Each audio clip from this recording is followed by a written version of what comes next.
Welcome to day 90, 92 maybe? 92, I think it's 92. One thing I noticed when you're doing push-ups, and I suspect this is going to be true for people who are starting to do a program where they want to do 100 push-ups a day. One of the things I noticed is that you can fall into a tendency to count in terms of ones. 1, 2, 3. Each rep you count 1. And I talked about this before in an earlier video where I said instead of trying to count to 100, try to count to 10. And I shared that before where I said, but just do them fast and try to go 1, 2, 3, 4, 5, 6, 7, 8, 9, 1. 1, 2, 3, 4, 5, 6, 7, 8, 9, 2. And that's a mental thing. And what that does is instead of thinking 20, 10, 20, 30, 40, 50, you're just thinking 1, 2, 3, 4, 5. 10, 20, 30, 40, 50 is hard. 1, 2, 3, 4, 5 is easy. So I shared that before, and I still do that a lot when I do these push-ups. I think for some psychological reason it makes it easier. I think I know why, and I wanted to talk a little bit more about that tonight. When you're doing push-ups and you're counting conventionally, it's just so subconsciously in your brain. We've been counting since it's like one of the first things you learn. I mean, some kids probably learn to count before they learn their ABCs, you know? And it's just this cumulative effect, you know? It's just 1, 2, 3.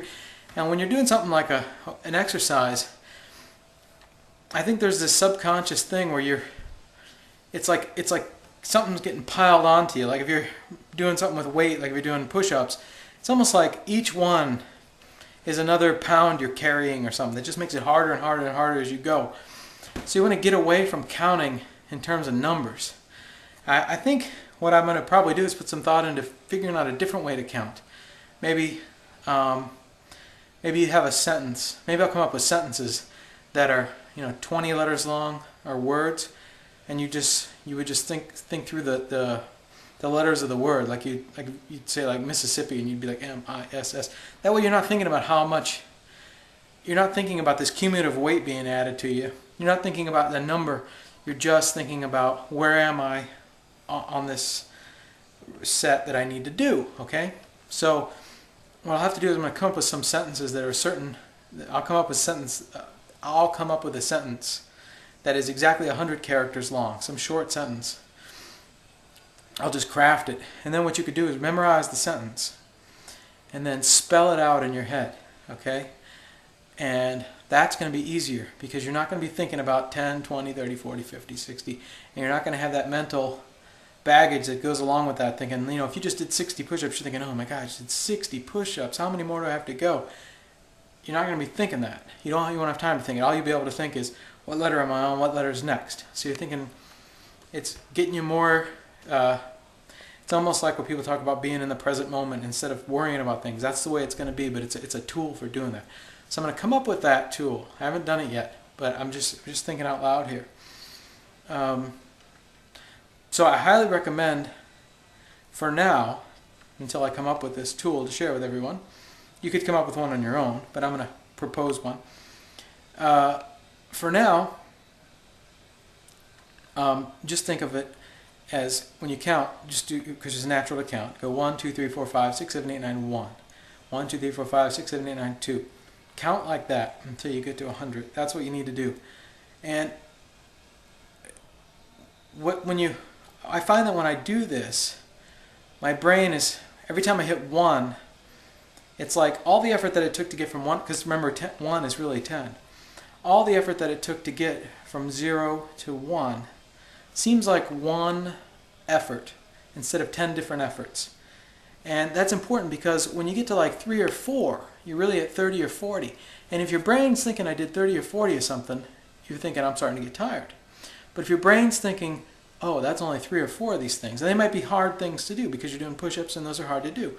But if you're thinking I only did 3 or 4, then you kind of encapsulate the whole effort of each 10 into one effort. And you think to yourself, while you're doing it, you reflect back, and this happens super fast, but you reflect back, like when you hit 5, you're thinking, okay, I remember how long it took between 4 and 5. It only took like 20 seconds. You know, I can endure another 20 seconds, and that'll get you 10 more. So instead of thinking I have to do 10 more push-ups, you're just thinking I need to endure 10 or 20 more seconds worth of effort here. And you get through it. And so I'm just trying to share psychological tricks here, because if you can because a lot of the tiredness that you feel is in your head. It's not in your arms. It's not in your chest or your core or whatever's getting worked. It's in your head. And it's the same way. I mean, I used to be a big time runner. I haven't been running a lot lately because I've been too busy and it's getting cold out again, but I do love to run. And you know, there's plenty of times where I go out and I'll notice that if I'm listening to the right music, I'll run better, I'll run faster, and it motivates me. Where does that energy come from? It's not, I mean, you put a sad song on and you put a happy song on, you're going to perform better with the happy song, not with the sad song. And the point of that is that a lot of how you perform physically when you're trying to do something is mental. And that could be for anything, not just for exercise, but for anything, really for anything in life. It's a lot of its attitude, of course. But here we're talking about physical exercise, so a lot of this effort is actually mental. And so I'm thinking out loud here is what I'm doing. I haven't really thought this through enough to talk about it, but I'm just kind of thinking out loud, and I'm saying I want to think of a way to leverage that. And one of the ways is through getting away from numbers altogether. I know I'm saying 100 push-ups a day, and that is going to be what it's going to be. But I think the program eventually is what I'm going to get to is these sentences. Maybe there'll be motivational sentences. Maybe there'll be inspirational sentences. I don't know. But whatever it is, it's going to be 100 words. So I'm going to search around the internet. Maybe I'll find some great quotes. Maybe I'll just craft something. I don't really know. But all I know is I want to get away from numbers completely. And so that when you effectively do a sentence worth, or a paragraph or whatever, worth of repetitions or whatever it is, then you will know after you're done, that was 100. You won't even have to think about it. So I'll talk to you all tomorrow for day 93. I always forget what day it is. Tomorrow's Thursday, so it must be 93. Take care, everybody. This is Jim from GetDownAndDoIt.com, challenging you to do 100 push-ups a day, 5 days a week. Take your weekends off. Bye-bye.